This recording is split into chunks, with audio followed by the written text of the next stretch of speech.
As Jews, we can handle pain. On Tisha B'Av, we recount all the different times throughout our history when nations enslaved us, brutalized us, tortured us, killed us. We persevered.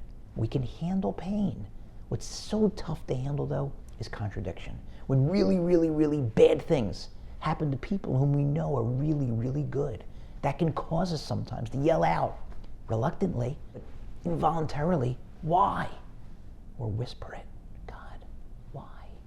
But instead, we should try to ask a different question rather than why. To explain this, let's go back to a story in the Torah. God tells Abraham, to leave his homeland and to go to a place that God's going to show him, which turns out to be the promised land, Israel. And God tells him, there, I'm going to turn you into a great nation. Avram doesn't ask any questions, goes with his wife Sarah. But in order to become a great nation, you need to have a kid. And they don't have a kid. And he's in his 70s. And now he's 85, and he's 90, and he's 95. Nada, nothing, still praying, but nothing's happening. But Avram is not asking why. He could easily have said to God, why'd you do this to me? Why'd you tell me to go to the promised land and you'll turn me into a great nation and then not give me a child? Instead, the only question he's asking is when. God, when's it going to be? When are Sarah and I going to have a child? You said we're going to be a great nation. I know what's going to happen. I'm ready. I'm 85. I'm 90.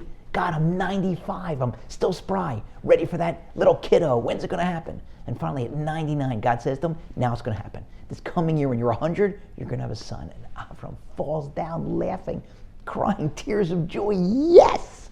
I knew it was just a matter of when, not why. I knew it was going to happen. But that's not the whole story.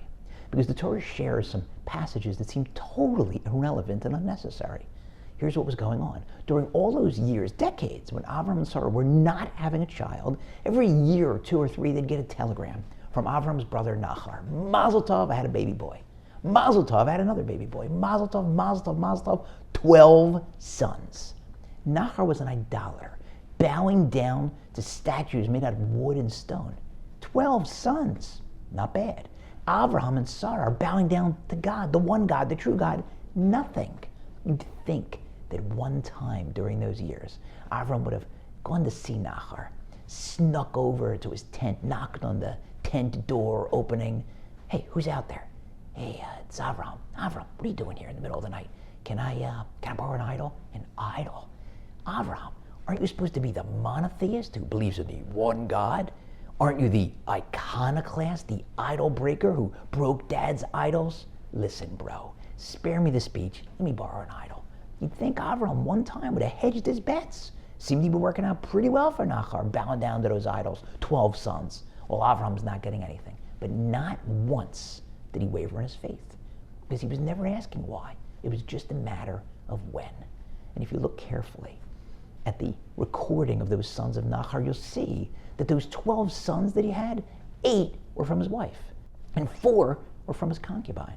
Those numbers should sound very familiar, because a couple generations later, Abraham's son's son, Jacob, Yaakov, Avram's grandson, had 12 sons, and 8 were from his wives, and 4 were from his maidservants. Yaakov, meaning Avraham, his descendants, he got the same thing that Nachar got. He didn't just get 12 sons, he got the Shiftei Kah, the 12 tribes. Just had to be patient. Not ask why, just when. And so when we suffer, when bad things happen, things that look like terrible contradictions, things that don't make sense, they're nonsensical, they're brutal, they're unfair. Instead of asking God why, you ask when. God, I know what you did was right. And I know it makes sense, even though it doesn't make sense to me now. When am I going to find out what the story is? When am I going to get all the details that I'll understand? Is it going to be this year? Is it going to be next year? Is it going to be in 5 years and 10 years? Or do I have to wait until the end of my life when I get up to heaven? And then I'll get the answers. I'm prepared to wait as long as it takes because I know it's not a question of why. It's just a matter of when. I trust you.